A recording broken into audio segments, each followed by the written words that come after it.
আজকে তোমাদের সামনে একটা নতুন রেসিপি নিয়ে চলে এলাম। দেখতেই পাচ্ছ, চিকেনটা ভালো করে ধুয়ে ওর ভিতরে একটু বাটার আর নুন দিয়ে, ইচ্ছে যদি করে গোলমরিচও দিতে পারো, গোলমরিচের গুঁড়ো দিয়ে একটু ম্যারিনেট করে 1 ঘন্টা রেখে দিতে হবে।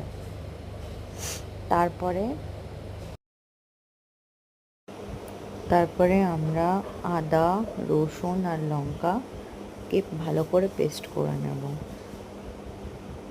তারপরে আমরা কাজুর সাথে একটুখানি দুধ দেব, দুধ দিয়ে ওটাকেও পেস্ট করে রেখে দেবো আলাদা করে। তারপরে একটু কড়াইতে বাটার দেবো, একটু তেলও দিতে পারি, একটু জিরে, শুকনো লঙ্কা, তেজপাতা, এলাচ দিয়ে একটু নাড়াচাড়া করে পেঁয়াজটা দিয়ে দেবো। পেঁয়াজটা যখন একটু লাল হয়ে যাবে তারপরে টমেটো দিয়ে দেবো। টমেটো দেওয়ার পরে যে বাটা যে মশলাটা রেখে দিয়েছিলাম ওটাকে আমরা দিয়ে দেবো। দিয়ে ওটাকে ভালো করে নাড়াচাড়া করে তারপরে ধনে জিরে গুঁড়ো দেবো, নুন দেবো স্বাদ মতো, দিয়ে ওটাকে ভালো করে কষাবো। ওটাকে ভালো করে কষানো হয়ে যেতে যেতে তারপরে তেল বেরোবে একটু। তেলটা বেরিয়ে গেলে বা বাটার যাই হোক, তেল বা বাটার বেরোবে, ততক্ষণ আমরা ভালো করে ওটাকে কষাতে থাকবো।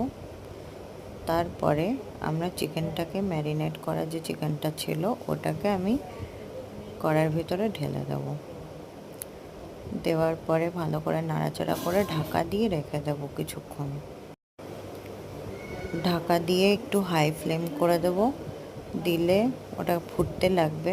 ফুটতে ফুটতে আস্তে আস্তে কষতে কষতে 15 থেকে 20 মিনিট আমরা কষিয়ে ওটাকে ভালো করে তেল বের করব।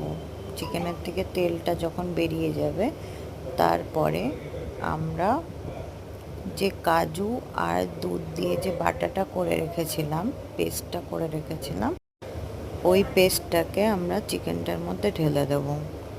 দিয়ে একটু কিছুক্ষণ ফুটবে ওটা। কিছুক্ষণ ফুটতে ফুটতে আবার ঢাকা দিয়ে দিলাম। ঢাকা দিয়ে আবার যখন ঢাকাটাকে খুললাম দেখলাম একটু হালকা একটু উপর তেল বা বাটার ওটা একটু ভেসে উঠেছে। তারপরে আমরা একটুখানি ওর ভেতরে গরম মশলা দিয়ে নাড়াচাড়া করে নিলাম, একটু বাটার দিলাম, তারপরে একটু নাড়াচাড়া করে নিয়ে ওটাকে আবার ঢাকা দিয়ে দিলাম।